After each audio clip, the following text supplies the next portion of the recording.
Capítulo 6. A consciência moral de seu filho.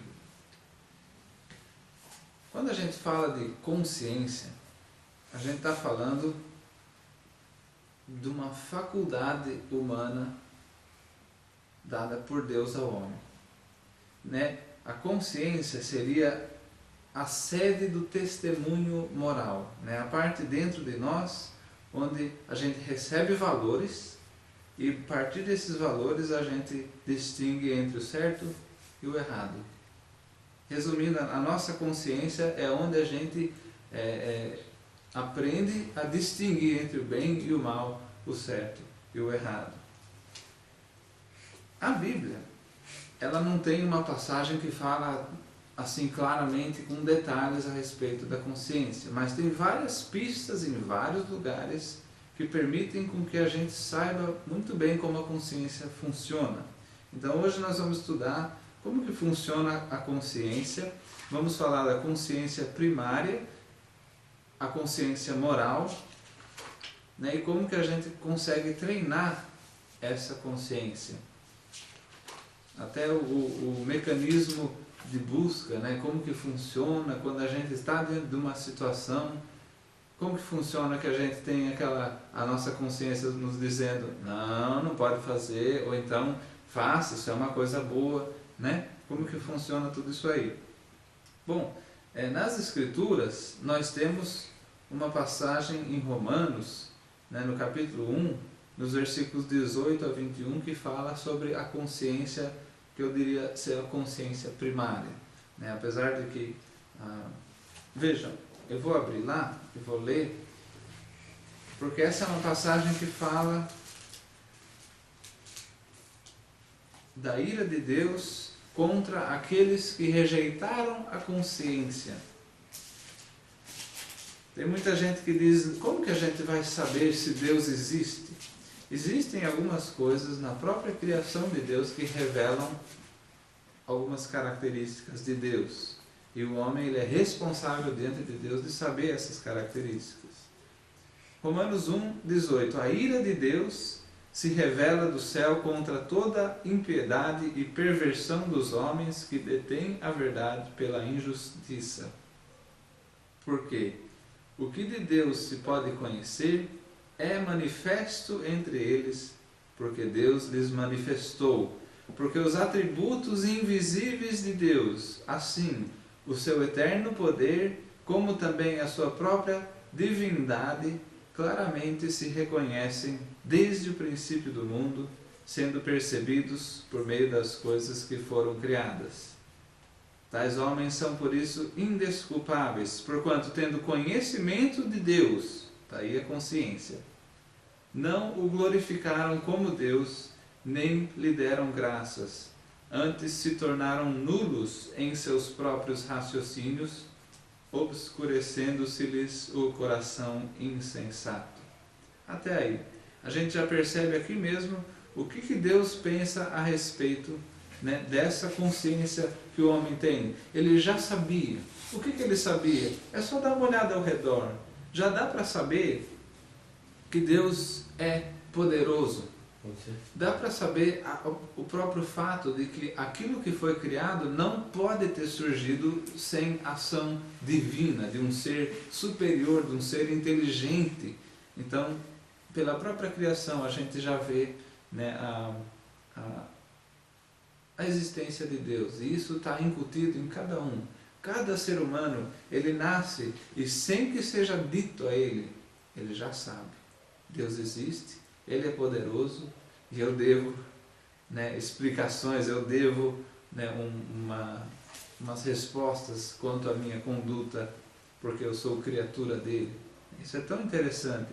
Mas aqui nessa passagem a gente vê que o homem não quis saber de Deus, ele corrompeu a verdade pela mentira, pela injustiça, agindo injustamente, e daí nós vemos, né, a consciência dele, como fala, se tornando nulos em seus próprios raciocínios, a consciência sendo destruída.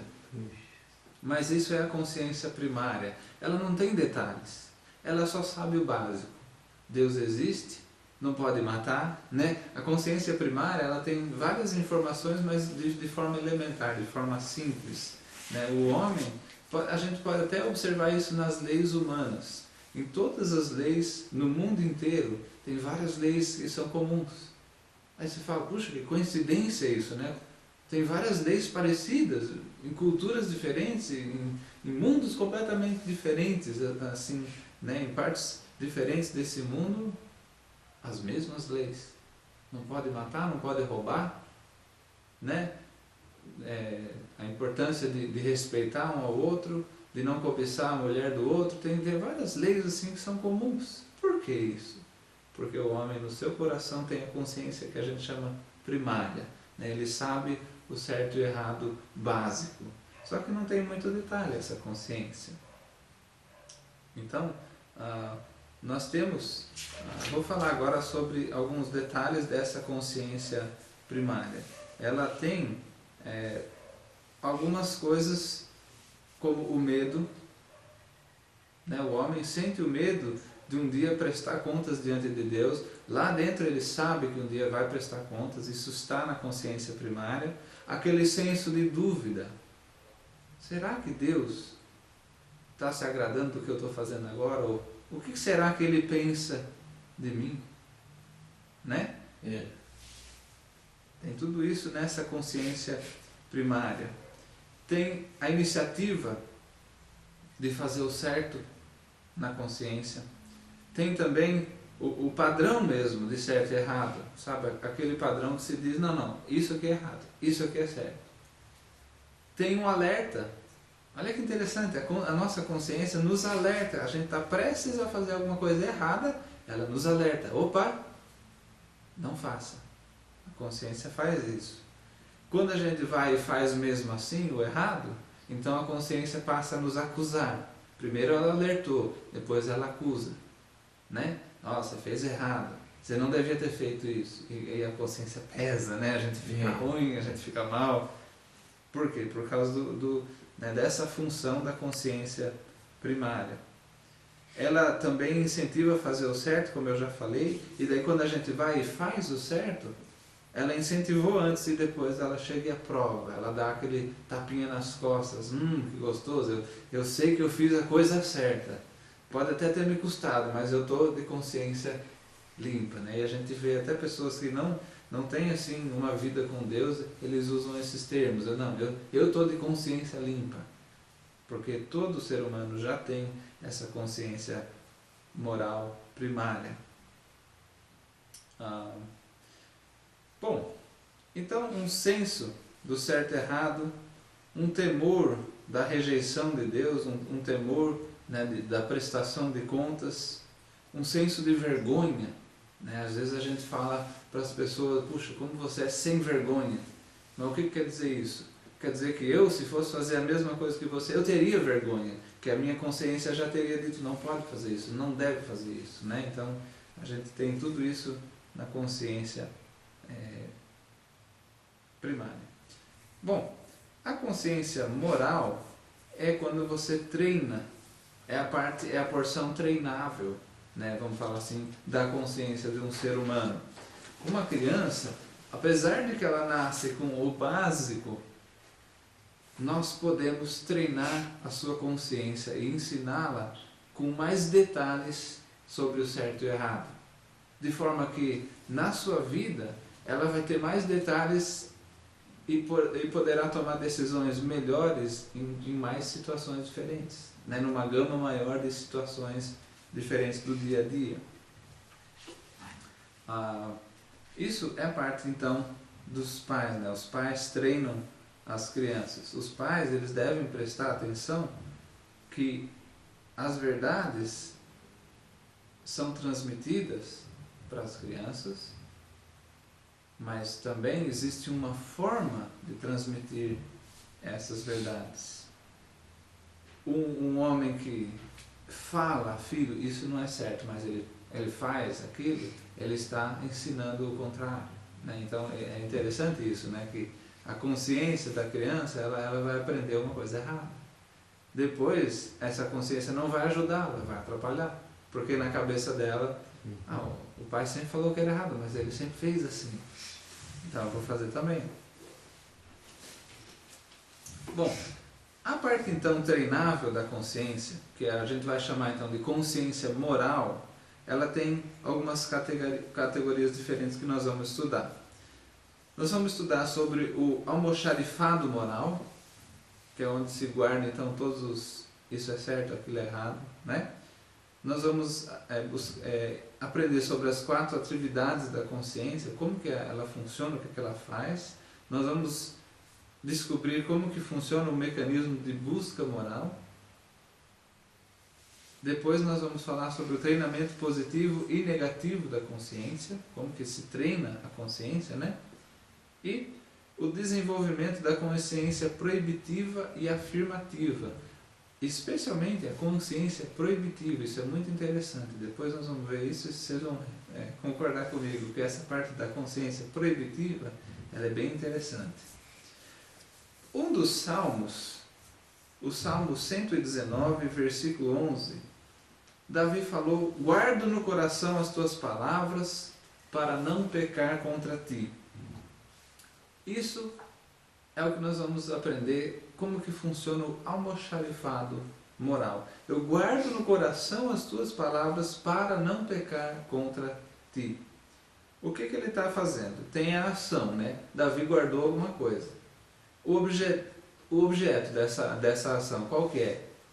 Ele guardou o quê? A palavra de Deus.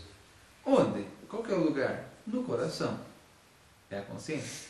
Né? A gente às vezes fala, não, é na mente. É no coração. Mas na Bíblia a gente vê as duas coisas usadas como sendo, representando aquela nossa parte interior que toma decisões, etc. Né?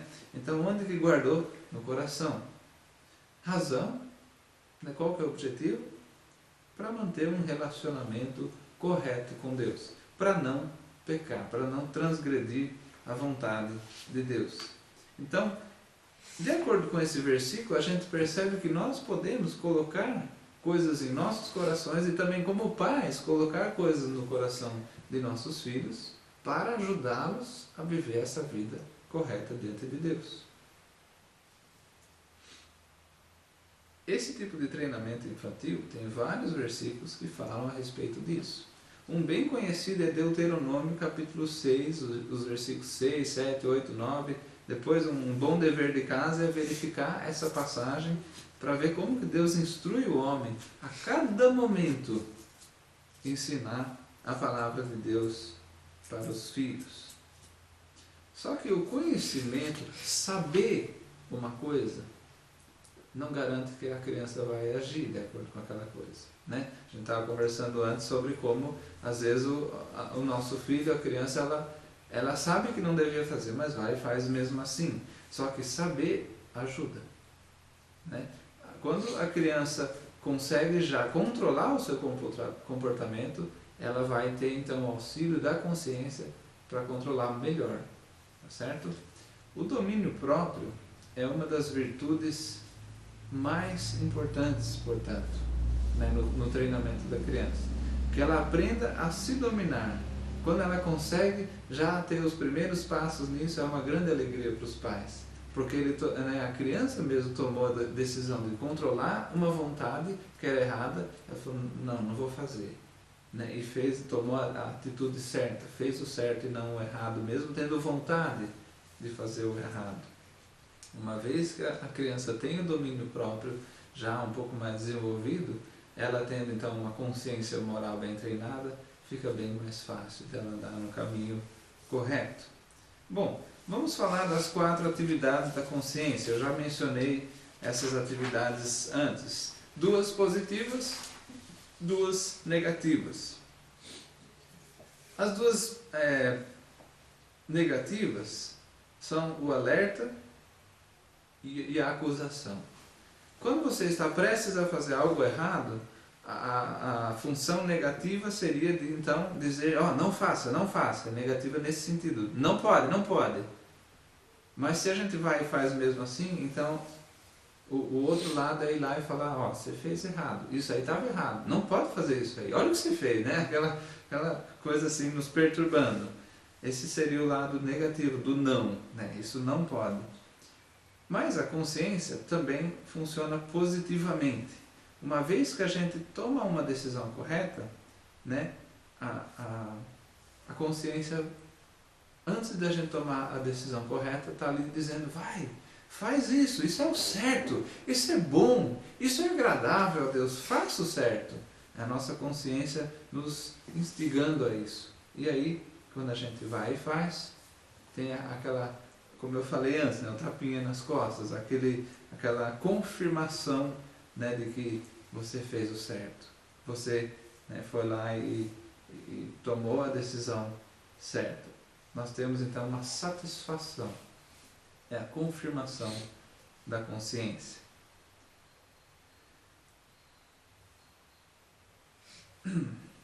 O mecanismo de busca moral, agora que a gente já falou das 4 atividades da consciência, vamos entender como que funciona o mecanismo de busca, né? Como assim busca?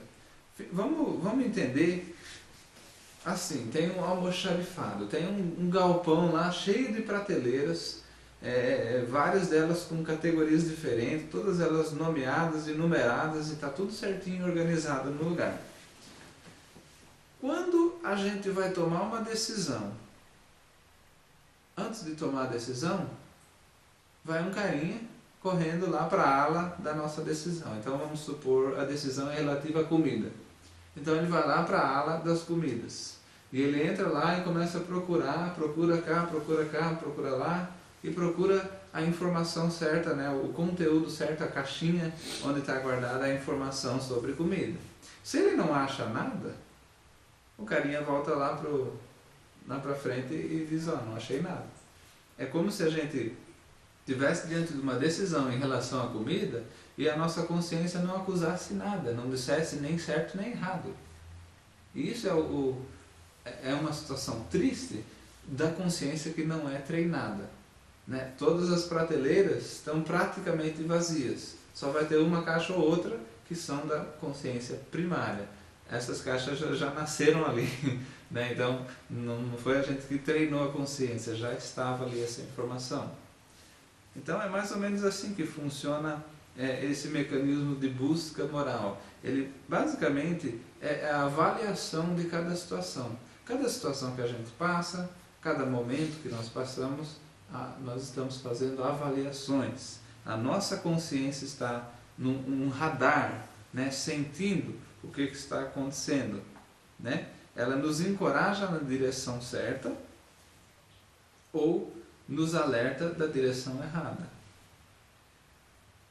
Para cada situação nova, esse mecanismo vai lá e, né, junta os dados e forma uma nova caixinha, põe na prateleira, põe tudo certinho no lugar. Se a gente aprende os valores de Deus, a nossa consciência vai guardar lá na prateleira certinha, no lugar certinho, os valores corretos. Daí olha o que acontece. Estou ali diante da situação da comida.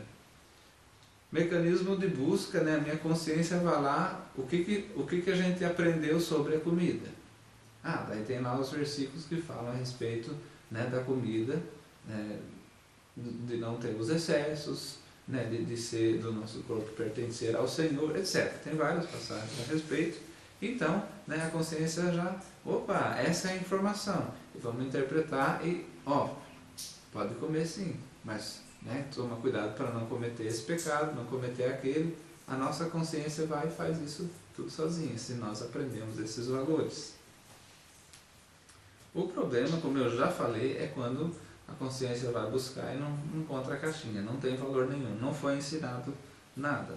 Então, aí, como que a gente, né, pode tomar uma decisão se não tem conhecimento? Davi falou, eu vou guardar no coração a tua palavra para eu não pecar contra ti. Então essa é uma ação exemplar para cada um de nós. Para nós conhecermos a palavra de Deus, guardar no coração e assim, conhecendo os princípios de Deus, poder regrar a nossa vida, poder tomar as decisões corretas. Mas a gente não tem como tomar uma decisão correta se a gente não sabe nada a respeito daquela situação. Nós somos levados como uma folha ao vento, se a gente não conhece a palavra de Deus.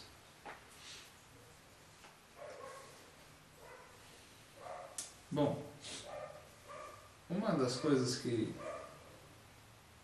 eu acho legal falar é o exemplo no ônibus, né, da pessoa que está sentada no assento que é reservado para os idosos. Às vezes a gente vê isso acontecer e nós não temos certeza do que está acontecendo ali dentro do coração da pessoa, porque ela está sentada no assento reservado, todos os outros estão tomados e entra uma pessoa de idade no ônibus.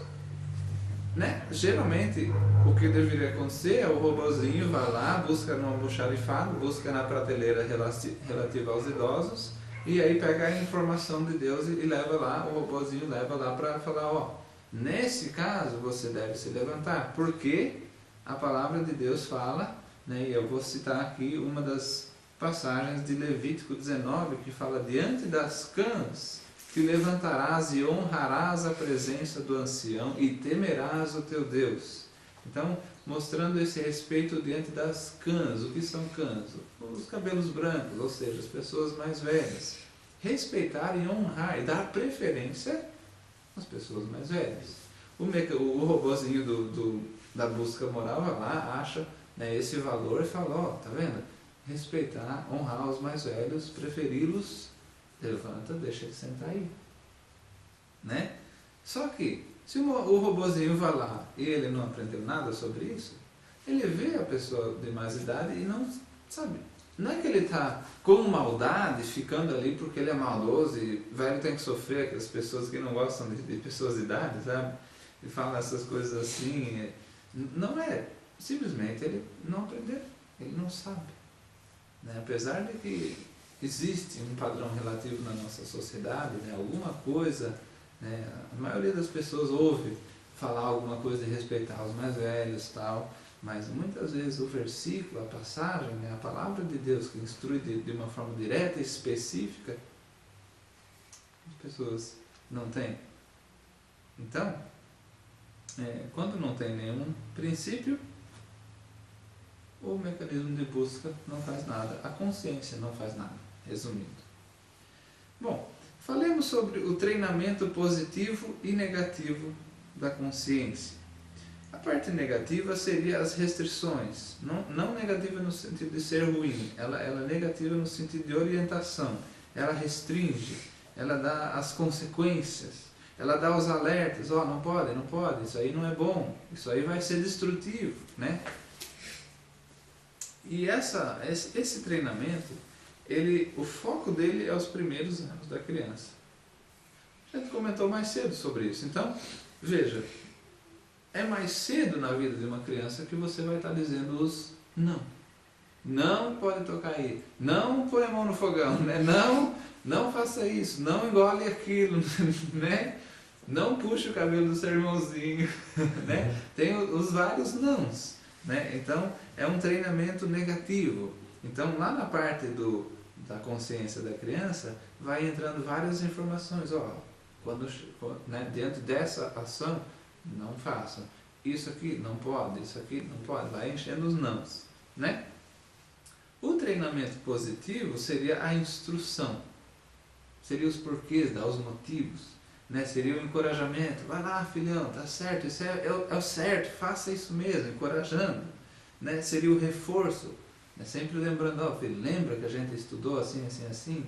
Lembra que o papai ensinou que Deus, né, ele gosta quando a gente age assim, quando a gente age dessa outra forma e tal? Né? Então, o reforço, e isso vai predominar nos anos intermediários e posteriores. Então, pode parecer uma coisa meio estranha primeiro, bastante não, bastante restrição, bastante não podes. E depois, daí pode, depois o encorajamento, depois o reforço, o ensino, mas isso tem muito a ver com a criança, né? Tem a ver com o fato de que, como criança, nós não temos capacidade de entender certas coisas. A gente entende o que é não. O tom de voz, nem sabe, uma criança de 2 anos já sabe o que é não. Ele entende o tom de voz, o olhar, a firmeza do pai e da mãe, né? ela não tem a capacidade de você chegar e encorajar e falar: isso aí, filhão, lembra que eu falei que você não falou? Você, não dá para instruir, né, com essa idade tão tenra. É por isso que existe essa diferença. Mas é importante lembrar que o excesso de um e a exclusão do outro não funciona. Se você só fala não, mas depois quando é para falar sim, para ensinar, para explicar os porquês, você não faz, a criança ela não tem uma consciência equilibrada. Ela não foi instruída. Ela vai passar as mesmas situações que eu já descrevi, que é de estar dentro de uma situação e pensar e a consciência não acusar nada, não falar nada, porque ele só sabe o não. Ele não sabe os porquês, os motivos e muitas vezes está sem os princípios que guiam a sua vida. Um exemplo disso, ele dá aqui os exemplos das crianças dele, que quando ela estava com 20 meses, a menininha, e estava na primavera, estava passeando no jardim, e ela estava indo na direção daquela tulipa, é uma bela flor, e ela ia tirar, ela ia arrancar a tulipa, e ela falou: filha, não toca na tulipa, não é para mexer na tulipa, né? E se ela desobedecer, vai ter uns tapinhas na mão, né? Uma consequência negativa. Isso é a parte do treinamento negativo que a gente estava falando. Na idade dela, de ter tão poucos meses, ela não sabe o porquê. Ela não vai entender que outras pessoas passeiam ali, que gostariam de ver um parque bonito, né? Que pelo valor das outras pessoas a gente não deve destruir propriedade pública, etc. Ela não vai entender nada disso. Então tem o não pode, e um tapinha, né? Uma correção negativa nesse treinamento. Mas depois, com já uns 3 anos, uns 4, uns 5 anos de idade, ela vai pegar a tulipa de novo, a situação é outra. Porque ela já recebeu um não no passado, e a primavera de novo, e ela vai, e a filha, filha, vou te explicar por que não pode mexer. As outras pessoas têm valor, né? Resumindo, né? As outras pessoas vão querer passar aqui, vão ver tudo arrancado, vai ficar feio, vai ficar chato. Isso não pertence a nós somente, pertence às outras pessoas também, etc, etc, etc. Daí sim, você treinou no treinamento negativo da consciência da criança e agora está treinando a parte positiva, dando os porquês, encorajando, dizendo, né? Faz assim. Então tem o não e tem o sim. E aí a consciência dessa criança vai ser treinada de uma forma equilibrada.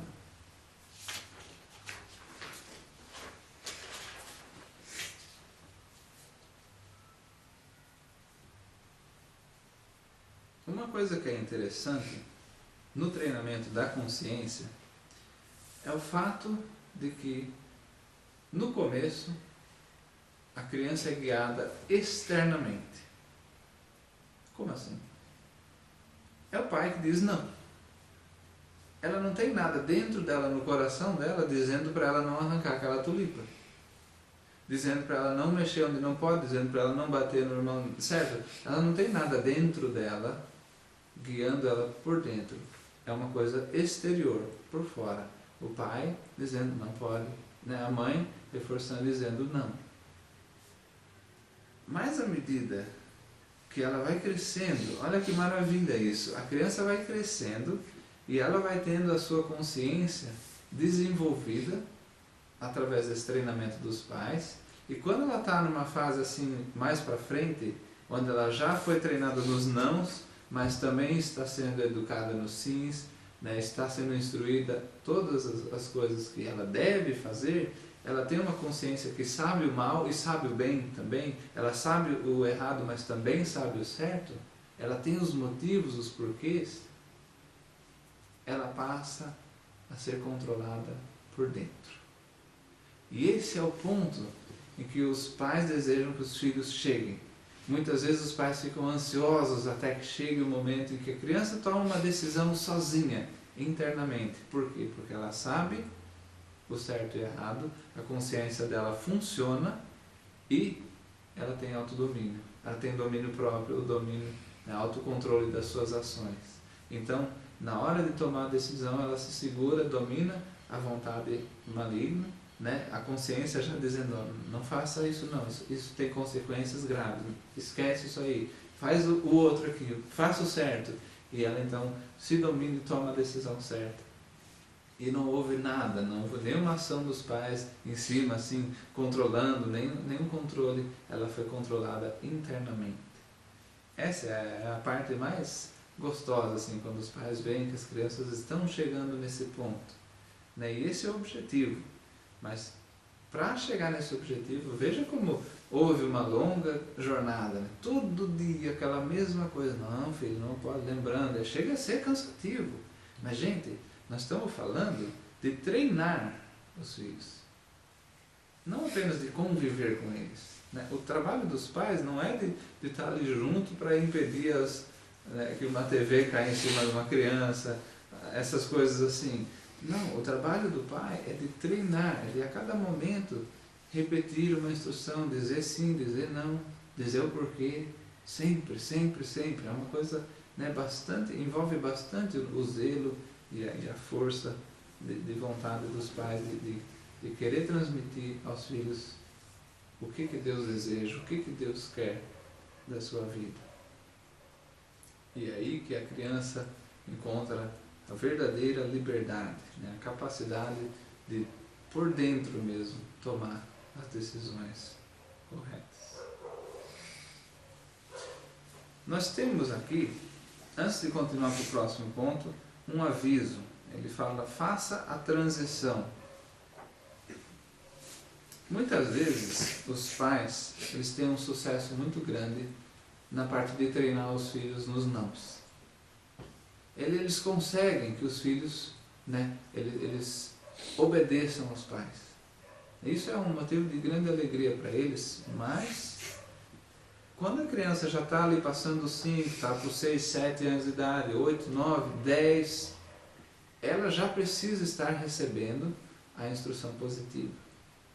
Então faça a transição. Esse aviso é importante porque os pais que se concentram nos nãos, naquele comecinho, treine, aquela coisa cansativa, mas eles se mantêm firmes. Quando chega a hora de ensinar os sims, os porquês, eles podem já ter se acostumado a falar o não e pronto. E é aí que fica o arbitrarismo, né? O treinamento arbitrário e não com base nos princípios. E esse é que é o perigo. Então, fazer a transição é ensinar a criança para que ela raciocine, para que não mais você seja o guardião das decisões dela, mas ela seja o guardião das decisões dela, né? Que ela tome as decisões a partir da sua consciência, da sua própria consciência, né? Senão, pode acontecer de, além de criar crianças, né, na paternidade autoritária, a criança fica sempre naquela frustração da dúvida. Ela sempre ouve o não, sempre sabe o não, ela sabe o que não pode, mas não sabe por quê. E fica assim, frustrada, porque agora surge uma situação nova, ela já é maior, né, a vida está ficando mais complexa, as decisões mais importantes, e ela não sei qual que é o certo aqui. Né? Eu saberia, né, se fosse o sim ou se o não, mas por quê? Não sei, isso é muito frustrante. E também é contra o próprio propósito dos pais de treinar os filhos. Né? O que adianta um adulto que não sabe tomar as decisões certas, não conhece o certo e errado e não é regida por dentro, né? O objetivo dos pais é que cada filho possa falar com Davi, né? Eu guardei a tua palavra no meu coração para não pecar contra ti, né? Bom, a consciência afirmativa e proibitiva é muito interessante porque a consciência afirmativa é aquela que diz eu devo fazer isto porque é o correto, ou eu não devo fazer isto porque é errado. É uma consciência equilibrada. Mas a consciência proibitiva, olha como ela é diferente. Ela diz, eu devo, senão serei punido. a motivação para fazer o certo e errado não é por amor à virtude. Não é porque isso é o certo. E o certo é importante. Não. A motivação para fazer o certo e evitar o errado é simplesmente o medo da punição.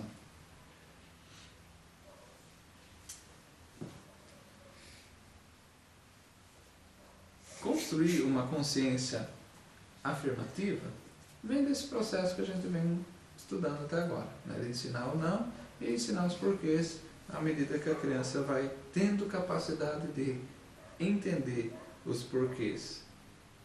Os pais que são bons modelos, né, dessas qualidades que eles estão sempre ensinando para os filhos, isso aí ajuda muito, porque eles estão ensinando, filho, faz assim. E daí o filho olha para a vida do pai e fala, puxa vida, ele realmente faz assim, ele está seguindo os princípios que ele me ensina. Então os pais são bons modelos. Agora, quando a consciência, né, da criança não está sendo treinada dessa forma, e os pais não estão seguindo o que eles ensinam, e insistem, e proíbem, e brigam, mas não fazem eles mesmos, né, a criança está sempre com aquela nuvem da culpa em cima dela, porque o pai e a mãe chegam sempre, tem alguma coisa errada que eu fiz, nunca sabe por quê, os motivos não estão sendo explicados, mas sempre, né, o não pode. Então, a gente vê assim que a pessoa está quase, ela vive a vida inteira sempre na beirinha mesmo de fazer alguma coisa errada, e está sempre se sentindo assim. Será que eu vou fazer uma coisa errada agora? Será que eu vou fazer, sabe, aquela aflição? E ela não sabe se vai ou se não vai, ela não tem os princípios. Ela só está ali com medo.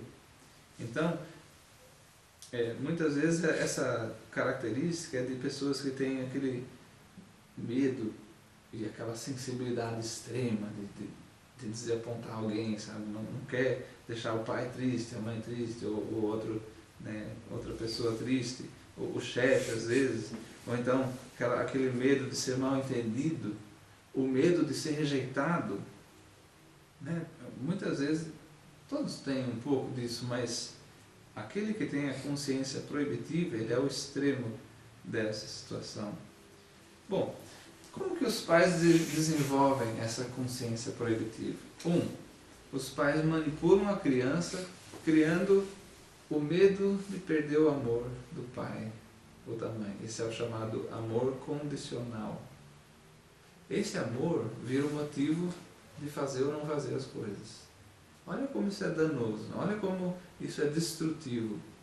Filho, se você não fizer o que eu estou dizendo, papai não vai mais gostar de você. Imagina crescer com essa incerteza, essa insegurança. O mundo já é tão cruel. Imagina crescer sem aquela certeza de que não, pode acontecer o que for, mas eu sei que o meu pai me ama, eu sei que a minha mãe me ama, eles me apoiam, eles cuidam de mim, eles vão estar lá para mim. Imagina crescer sem isso. A gente cresce com isso, né? É tão bom quando a gente tem os pais que nos apoiam, esse amor é incondicional, sabe? A gente pode errar o que for, fazer a maior besteira, eles nos amam, eles vão nos ensinar, vão nos punir e tal, mas o amor deles não está condicional ao que nós vamos fazer. Imagina viver sem isso, imagina aquele medo sempre, né? Eu não sei se o pai me ama, ou se ele vai continuar me amando. Então existe essa manipulação de alguns pais, isso é muito destrutivo. Os pais, outra coisa que os pais fazem é manipular a consciência ao fazer a criança se sentir culpada. Então às vezes para a criança evitar a culpa, evitar aquela coisa de eu fiz o errado, se torna um motivador. Não porque uma coisa é justa e portanto boa, não porque tem o certo e tem o errado, e Deus ele determinou isso. Não, simplesmente o fato de ter a culpa. Não quero me sentir culpado, então não faz as coisas. Esse não é o motivo correto. E outra coisa é, como eu já falei antes, a falha dos pais em fornecer a razão moral para esse ou aquele comportamento. Se o pai não explica o porquê, filho, a gente se levanta, voltando ao exemplo do ônibus, né? A gente se levanta do assento quando uma pessoa mais velha, né, entrou, porque a Bíblia nos fala que nós devemos honrar as pessoas que têm mais idade, nós devemos dar preferência para essas pessoas, é isso que honra significa. Então vamos lá, vamos sair, né, para vamos chamar aquela pessoa de idade para sentar aqui, vamos, etc. Né? Ele deixa de fornecer as razões e daí fica, né, o motivador do comportamento da criança não é mais os motivos mesmo. O motivador é aquela coisa né, e se eu for reprovado? E se eu apanhar? Né, o medo e não o amor à virtude. Esse tipo de criação é cruel, é desumano e tem muito a ver com a preguiça. Os pais preguiçosos, os pais passivos, eles vão geralmente optar por usar esse tipo de manipulação, porque dá trabalho, como a gente está vendo, né? Dá trabalho ficar ensinando o porquê, né? Não faça isso por causa disso, não faça aquilo por causa daquilo. Mas imagina viver a vida inteira, alguém te chama o seu nome, o que eu fiz? Né? O que foi que eu fiz? Viver assim com medo o tempo todo, por causa dos pais. Imagine herdar isso, né? Se é essa a herança de um jovem. Aqui nós temos na página 69 o teste da consciência proibitiva. Né? Então tem a escalazinha ali dos quantos. Eu só vou ler as perguntas para a gente já ir pensando se a gente tem essa consciência proibitiva ou não. E se nós temos, é importante lembrar que Deus ele é capaz de nos ensinar o correto e retirar então esse problema de a gente não saber o certo e errado. E Ele também é capaz de nos mostrar a cada dia, como Ele já mostrou com abundância, mas Ele continua mostrando o quê? Que Ele nos ama incondicionalmente. Que o amor de Deus por nós, ele não é um amor determinado se a gente faz o certo e daí Ele nos ama. Né? A aceitação de Deus para conosco é uma aceitação absoluta. Ele não aceita o pecado. O errado Ele não gosta, mas a pessoa, isso aí não está em questão. Deus ama o pecador, mas não ama o pecado, Ele odeia o pecado. A prova de que Ele ama o pecador nós sabemos, né? Que Ele entregou o seu próprio Filho para morrer por pecadores, não por pessoas boas, não por pessoas justas, por pessoas que estavam, né, na imundícia e na rebelião do pecado. Pergunta número 1 do teste da consciência proibitiva. Quando alguém diz, eu preciso urgentemente falar com você, eu fico nervoso e começo a me perguntar, o que eu fiz de errado? Né? Esse é uma boa pergunta, tem muita gente que já sente aí. 2. Mesmo como adulto, de algum modo eu sou levado a me sentir culpado por meu pai ou mãe, se eu não fizer o que ele ou ela pede ou exige. 3. De algum modo, meu sogro ou sogra me fazem sentir culpado se eu não fizer o que ele ou ela pede ou exige.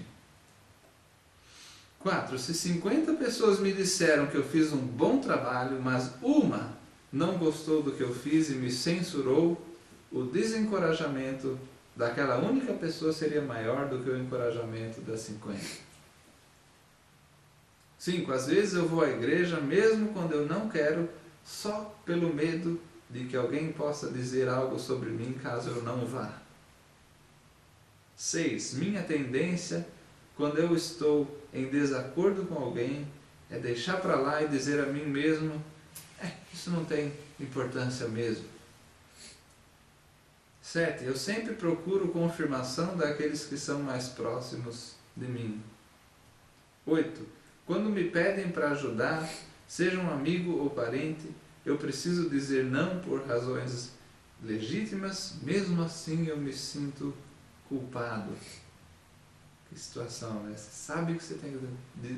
Não, desculpa, sinto muito, não vai dar. Mas você fica agoniado, né? 9. Sou eu que geralmente digo desculpe, né? O outro me ofendeu, mas eu que peço desculpas, né? Pessoa assim que tem medo de todo mundo, né?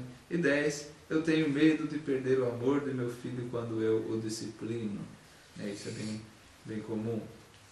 Então, depois eu gostaria de vocês, que vocês fizessem esse teste para vocês mesmos, né? Para vocês se conhecerem.